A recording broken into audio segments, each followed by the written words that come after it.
आज हम आप सभी लोगों को समझाते हैं प्रेजेंट इंडेफिनिट टेंस का नेगेटिव।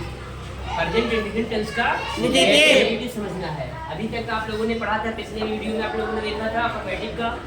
आज आपको समझना क्या है, कह रहे हैं नेगेटिव बनाते समय, नेगेटिव का मतलब होता है नकारात्मक। नेगेटिव बनाते समय ही सी इट अन्य एक वचनकर्ता के साथ डज नॉट, अगर एक वचन है और ही सी इट एक वचन स्पेशल आता है और अन्य कोई एक वचन आता है, राम श्याम मोहन, ठीक है, एक्स वाई जेड कोई भी नाम आता है एक वचन में, तो उसके साथ क्या लगाते हैं बेटा, तथा आई वी यू दे। इसका अंग्रेजी आप सबको मालूम है, ठीक है। आई वी यू दे अन्य बहुवचनकर्ता के साथ, यदि कोई बहुवचन है और कोई बहुवचन है, उन कर्ता के साथ डू नॉट लगाकर वाक्य बनाते हैं। तथा इसी में आप लोगों को लिखवाया गया है इंट्रोगेटिव बनाते समय, इंट्रोगेटिव प्रश्नवाचक बनाते समय कर्ता के अनुसार, यानी कि कर्ता के अनुसार लिखा है, तो कर्ता के अनुसार आपको समझना ये है, यदि हमारा एक वचन है तो वहाँ पर डू, और यदि बहुवचन है तो वहाँ पर डू नॉट। बहुवचन है तो डू और एक वचन है तो डज लगाकर वाक्य बनाते हैं। उसके बाद में अब अगला आपका क्या आता है, इंट्रोगेटिव नेगेटिव बनाते समय। इंट्रोगेटिव नेगेटिव बनाते समय कर्ता से पहले, यानी कि कर्ता के अनुसार और कर्ता से पहले, यदि बहुवचन है तो डू और एक वचन है तो डज सबसे पहले लगेगा, फिर कर्ता लगेगा, कर्ता, फिर नॉट लगाकर वाक्य बनाते हैं। क्या बनाते हैं? वाक्य बनाते हैं। और लास्ट में इंट्रोगेटिव और या इंट्रोगेटिव नेगेटिव बनाते समय लास्ट में क्वेश्चन मार्क का सिंबल लगाना अनिवार्य होता है, ठीक है बेटा। फिर आपको समझना, हमने लिखवाया है नोट। नोट में आपको ध्यान देना है कि यदि वाक्य के बीच में, यदि वाक्य के बीच में क्या, कौन, कब, कैसे आदि शब्द पाए जाते हैं तो उनका अंग्रेजी सबसे पहले लगाया जाता है। कभी कभी होता क्या है, आप देखते हो कि क्या, कौन, कब बीच में मिल जाते हैं, ठीक है। तो अगर ऐसे शब्द मिलते हैं तो सबसे पहले बच्चों उसका अंग्रेजी हम पहले लगाते हैं। जैसे अभी हमने लिखा है राम बाजार नहीं जाता है, ये हमारा नेगेटिव है। क्या है बेटा? नेगेटिव है। उसके बाद में लिखा है हमने क्या तुम खाना पकाते हो, क्या तुम खाना पकाते हो, प्रश्नवाचक इसमें उठ रहा है, क्या तुम खाना पकाते हो, यहाँ पे क्वेश्चन मार्क का सिंबल भी लगा हुआ है, ये हमारा इंट्रोगेटिव में है। क्या सुमन पत्र लिखती है, क्या सुमन पत्र लिखती है, इसमें थोड़ा सा चीज, हमें एक चीज हमसे छूटा है, क्या सुमन पत्र नहीं लिखती है, हम यहाँ पर लिख देते हैं नहीं, नहीं।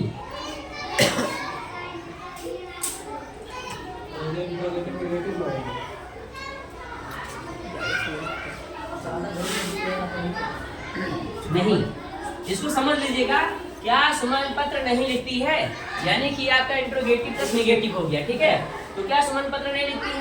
और अगला है वह आगरा क्यों जाते हैं, क्योंकि यहाँ पर देखो वाक्य के बीच में क्या आया, क्यों आया। एक चीज और हम समझाना चाहेंगे आप लोगों को, जैसा कि आप सभी लोग पढ़ रहे हो प्रेजेंट इंडेफिनिट टेंस, क्या पढ़ रहे हो बेटा? Present indefinite tense. और आप लोगों को सबसे पहले इसमें लिखवाया गया है कि पहचान, क्या लिखवाया गया है? पहचान। कि वाक्य के अंत में ता है, ती है, आते हैं ना, तो सभी बात में आप पढ़ लीजिए, समझ लीजिए। जाता है, पकाते हैं, लिखती है, जाते हैं, मिल रहा है ना। तो इससे ये हमें मालूम चल रहा है कि हमारा प्रेजेंट इंडेफिनिट टेंस में है। किसमें बेटा? समझने का प्रयास करते हैं। राम बाजार नहीं जाता है, तो सबसे पहले यहाँ पर कर्ता क्या हो जाएगा? राम। कर्ता क्या हो जाएगा? राम।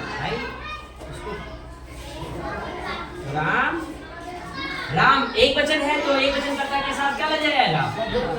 क्या लग जाएगा? डज नॉट, क्या हो जाएगा? Go to market.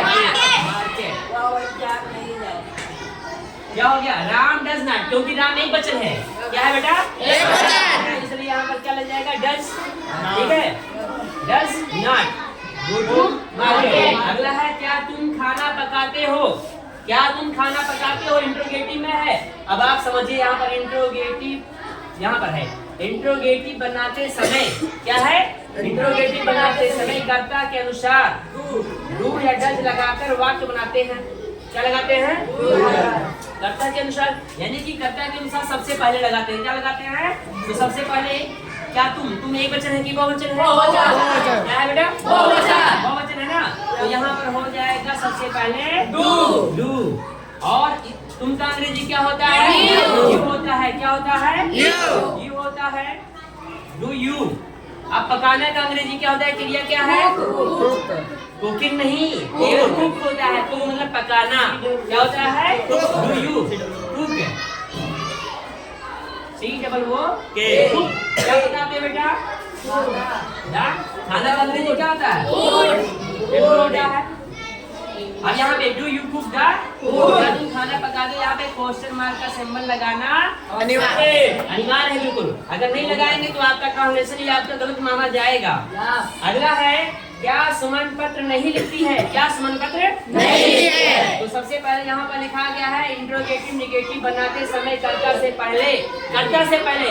हालांकि सुमन एक वचन है, तो यहाँ पर हम क्या लिखेंगे? सबसे पहले सुमन है ना, कर्ता से पहले डू या डज कर्ता के अनुसार, यानी कि सुमन एक वचन है इसलिए यहाँ पर डज हो जाएगा। क्या हो जाएगा? पहले लिखा जाएगा डज, DOES डज। फिर क्या हो जाएगा? सुमन। फिर क्या है? क्या सुमन पत्र नहीं लिखती है? तो डज सुमन। फिर क्या हो जाएगा? कर्ता के बाद में नॉट लगेगा। फिर देखो यहाँ पर लिखा, समझो बेटा, बनाते समय कर्ता से पहले डू डज, फिर कर्ता, फिर नॉट लगाकर वाक्य बनाते हैं।